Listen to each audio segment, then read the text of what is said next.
The White House has confirmed that U.S. President Donald Trump will be attending the G7 Leaders Summit here in Alberta next month.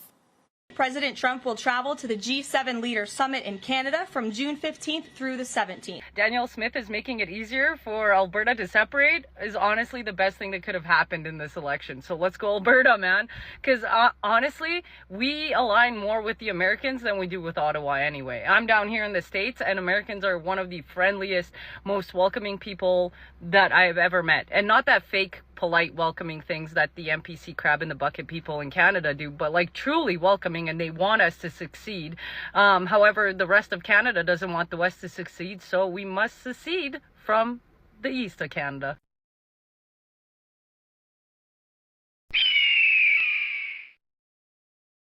You know, for a movement that the media keeps pretending doesn't exist, Alberta independence sure is gaining steam.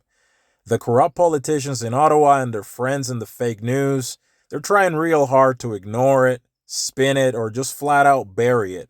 But folks ain't stupid. More and more Albertans are waking up every day. The independence groups, they're more organized now than they've ever been. There's real work being done behind the scenes, educating people, laying out just how badly Alberta's been treated by the feds for decades. And now, they've officially submitted the referendum question to Elections Alberta. This thing's real. And next week, oh boy, Donald Trump's flying right into Alberta for the G7 summit. That's got people talking. I mean, the guy said it before. He thinks Canada, or at least parts of it, should be part of the United States. So things are going to get very interesting next week. I'll have proof her government is made up of separatists. That's the NDP's conclusion after Energy Minister Brian Jean appeared on a poster for an event called Courage to Listen. Hosted by 5 UCP riding associations, it's billed as a June 25th town hall to, quote, construct the framework for a sovereign Alberta within a united Canada. But the poster also includes a separation referendum question and speakers who support Alberta leaving Canada. Having a Minister of the Crown attend would have been a major escalation, particularly the Minister of Energy, because if you read their description, they talk about, that this is all being driven by how Alberta is not being allowed to fully develop its energy resources, and it's costing us lots and lots of money. If you think the Liberals have been cranky lately, you're not imagining it. They're panicking. Ever since Premier Danielle Smith made it clear that Alberta could vote on separating from Canada, the left's been losing their collective minds. Their big bet was that Albertans would turn on conservatives for even suggesting independence. But guess what? That plan's gone up in smoke. Since Bill 54 passed, the law that makes it easier to hold a separation vote, Danielle's approval ratings have gone way up. Now the Liberals are flailing, trying to make independence sound scary, holding press conferences like it's the end of the world. Meanwhile, all across Alberta, town halls and freedom rallies are packing in crowds. Regular folks are showing up, they're asking questions, learning the facts, and the Liberal NDP, they're stuck calling everyone an extremist. That tired old script just ain't working anymore.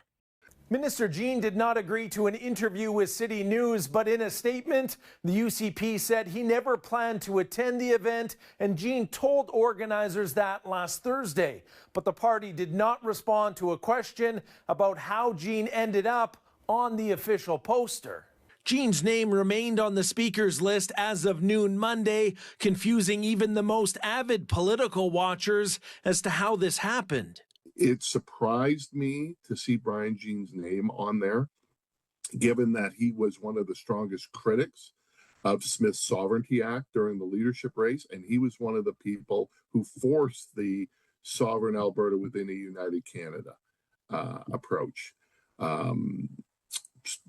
So I'm glad that he is not speaking, but clearly this is the sentiment of the party, if not the government. The UCP said by holding a press conference on the matter, the NDP is spreading fear and misinformation in a desperate attempt to recover their falling poll numbers. But the NDP alleges the UCP is damaging the economy by cuddling up to separatists. Talk of separation always leads to investment uncertainty, which means projects are put on hold or cancelled. Alberta jobs are being lost. Unemployment rates are rising, and Alberta wages continue to stagnate, all due to the harm this separation talk brings to our economy. A spokesperson for the Premier did not respond to a request for comment on this story by broadcast deadline. Officially, the government of Alberta says they're neutral on independence. They say it's about respecting the will of the people, and that's fair. But let's not kid ourselves. Their actions speak louder than words. You don't pass a bill making it easier to separate from Canada unless you know your base wants it. And they do. A recent poll showed over 60% of conservatives in Alberta support independence. And that's a big number. So the party may not be waving the independence flag from the legislature roof, but they sure are not standing in the way either.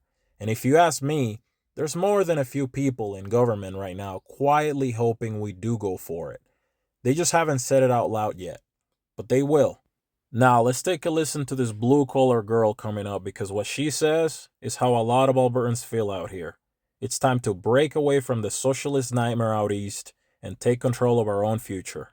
Let's watch. So guess what, Alberta? It's time to separate, and Smith is making it way easier for us to separate. I will show the video later, and I will also link the signatures where you can sign up to have Alberta separate from the rest of Canada, because right now it's a toxic marriage, right? You've got Alberta, the one that's working hard, the one with the money, and then you've got these lazy gold diggers out east who basically just, call us names, call us down. They think they can live without oil and gas. They think they can live with fairy farts and unicorn dreams.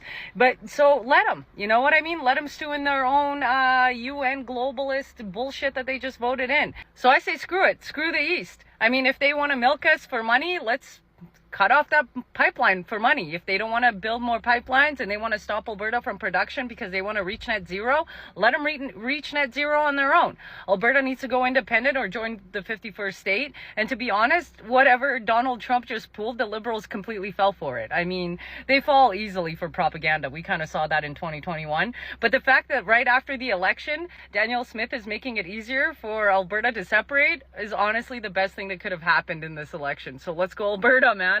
Because honestly, we align more with the Americans than we do with Ottawa anyway. I'm down here in the States, and Americans are one of the friendliest, most welcoming people that I've ever met. And not that fake, polite, welcoming things that the NPC crab in the bucket people in Canada do, but truly welcoming, and they want us to succeed. However, the rest of Canada doesn't want the West to succeed, so we must secede from the East of Canada. All right, thanks for watching. Thank you for subscribing. Special thanks to those of you who have donated to this project. It is much appreciated, and it helps me continue making videos. See you on the next one. Peace.